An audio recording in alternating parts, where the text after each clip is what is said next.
Decision thinking is not about getting the right answers. It is about asking the right questions and make decisions based on answers. However, we humans have the tendency to getting biased while making decisions. Obviously, the result will be unexpected as well. Hi there, I am Tridip and you are watching a brand new episode of Learn with Tridip. Yes, in today's episode, I am going to talk about 4 cognitive biases that force us to make poor and irrational judgments. I will give examples of each and then I will give them a name rather than going the other way around. But before we deep dive, kindly like, share and comment on the video if you find it important. And if you are new to this channel, kindly subscribe to the channel and hit the bell icon to get the notification of all our upcoming updates. So without much ado, let's get started. Have you seen a friend of yours who always brags about being a Casanova or says he or she will always be accepted in any group because they have a charming personality? But if ever they get rejected, they immediately starts blaming the group that the group didn't understand them or deserve them. In a very famous survey, respondents were asked who they feel would go to the heaven.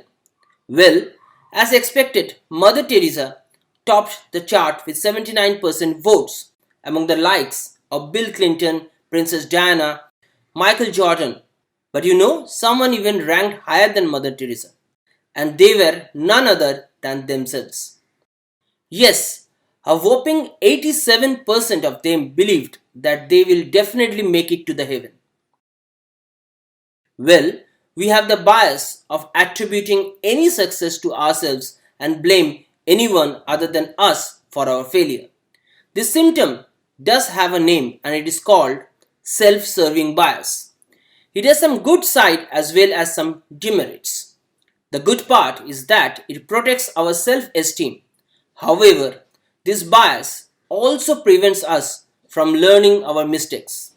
If we cannot take the blame for our failures, how can we initiate a change?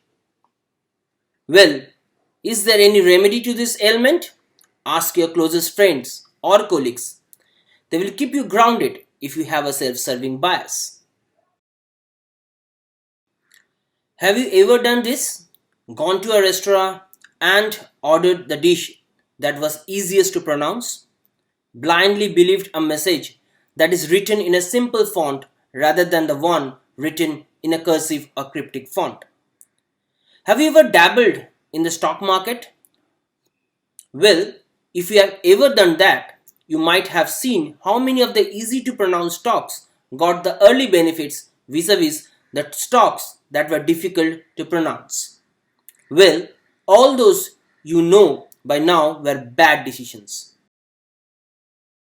In an experiment, respondents who heard a message that was rhyming, like say, O's unite foes, took it as more insightful than when they heard woes unite enemies, though the meaning was the same.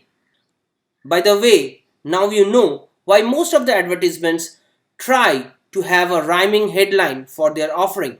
It makes the ad more insightful, more relatable. This element also has a fantastic name. It is called cognitive fluency. So next time you hear or see something that sounds absolutely correct, that is the exact moment you start asking questions about it. Have you ever been in a situation like this where you have bought a $10 to $15 movie ticket and halfway in the movie you understood that the movie is pathetic and absolutely unwatchable, but you still stay at your seat and watch the full movie because you have already spent on the ticket as well as on the popcorns and drinks? You don't want to waste your money. Look around. There can be many friends and acquaintances who might be going through relationship turmoil, sometimes even abusive, but they still hang to the relationship just because they have invested their years, emotions, and of course a lot of money in building that relationship.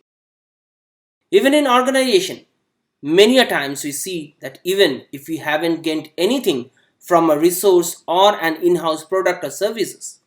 We don't dump them and move forward as a good level of effort, time and money have gone in training the resources or building the product or service line.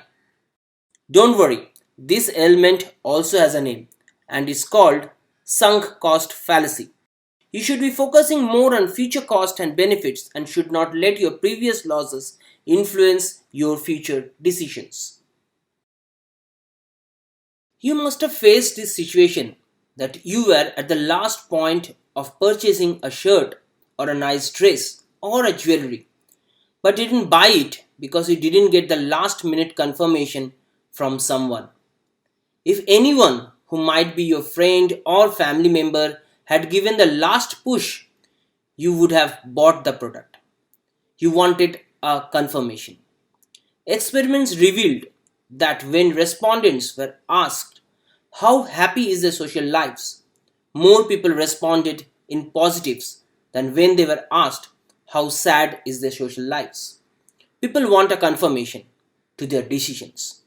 There are apps and plugins like Provely that you can see in many e-commerce websites that gives you a satisfaction or confirmation that someone else also has bought the product. This is the most dangerous of all the biases and is called the confirmation bias. How to prevent this bias? We can search for contradicting evidences, like if you think that the stock market will rise, you should first start searching why stock market fall.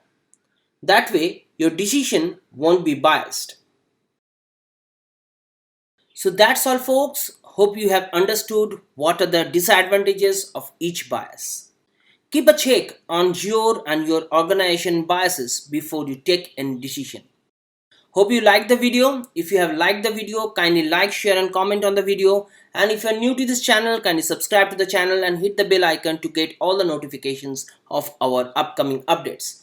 Till we meet again with another interesting video like this, goodbye and God bless.